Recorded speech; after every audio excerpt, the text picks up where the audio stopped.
I'm Judy Shaw for NYSE Floor Talk. Joining me today is Dylan Bramhall. He is CFO at Energy Transfer. Dylan, it's wonderful to have you here. Thanks for joining me. Yeah, thanks for having us here today. It's a pleasure. So now, Dylan, tell me about Energy Transfer and your mission. So our mission is really to connect producers and end users of hydrocarbons and really to build that critical infrastructure to safely and responsibly deliver energy where it's most needed. All right, now tell me, how do you stand apart from others in this space? A couple of things there. So probably the first and biggest is the diversification of the business. Energy Transfer can be thought of as almost a mini ETF for critical infrastructure. So Energy Transfer covers most of the large producing basins across the country.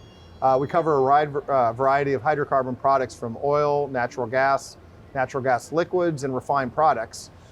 We also participate in a lot of different types of infrastructure, from gathering and processing assets, terminals, long-haul pipelines, and export facilities.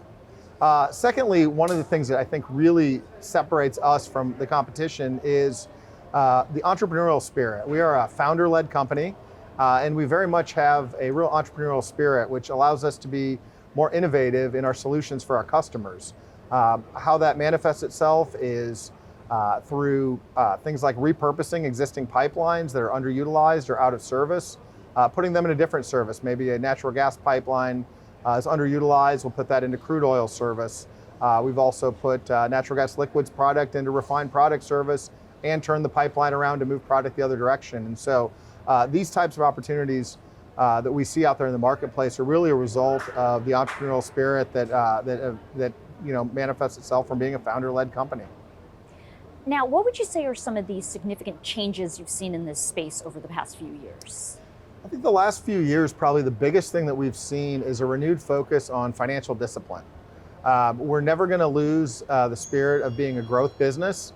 That comes down from the founder, and we're going to lean into that growth, but we are more and more doing it in a manner that focuses also on the balance sheet. And so we are looking to not overly lever the balance sheet, not taking on unnecessary risk for us and our investors, but still growing at a pretty good pace.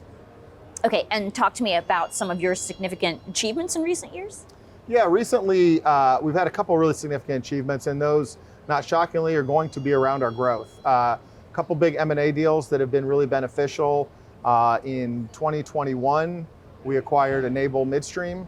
That provided us with a really nice mid-continent, Oklahoma-based gathering and processing footprint, some great assets in the Arklatex region as well, and a number of really good transport pipelines. That deal has worked out phenomenally for us. We've blown away acquisition case throughout the time that we've owned it, and continue to find more and more new opportunities there.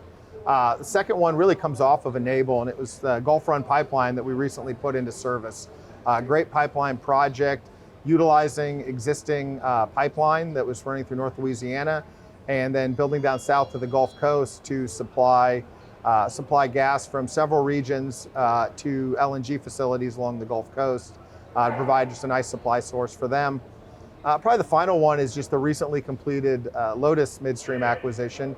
This was a great addition to our crude oil footprint, really adds some additional Permian capabilities for us, and provides one thing we didn't have before, which is connectivity between Midland and Cushing, probably the two biggest crude oil terminals in the country. And so we're continuing to find more and more synergies as we've gotten under the hood on that. We're just a couple months in, and so far really pleased with what we found there.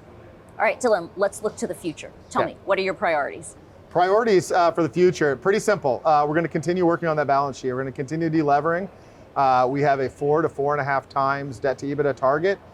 We're driving that to the lower end of the range, which is really where we want to be living from a balance sheet perspective.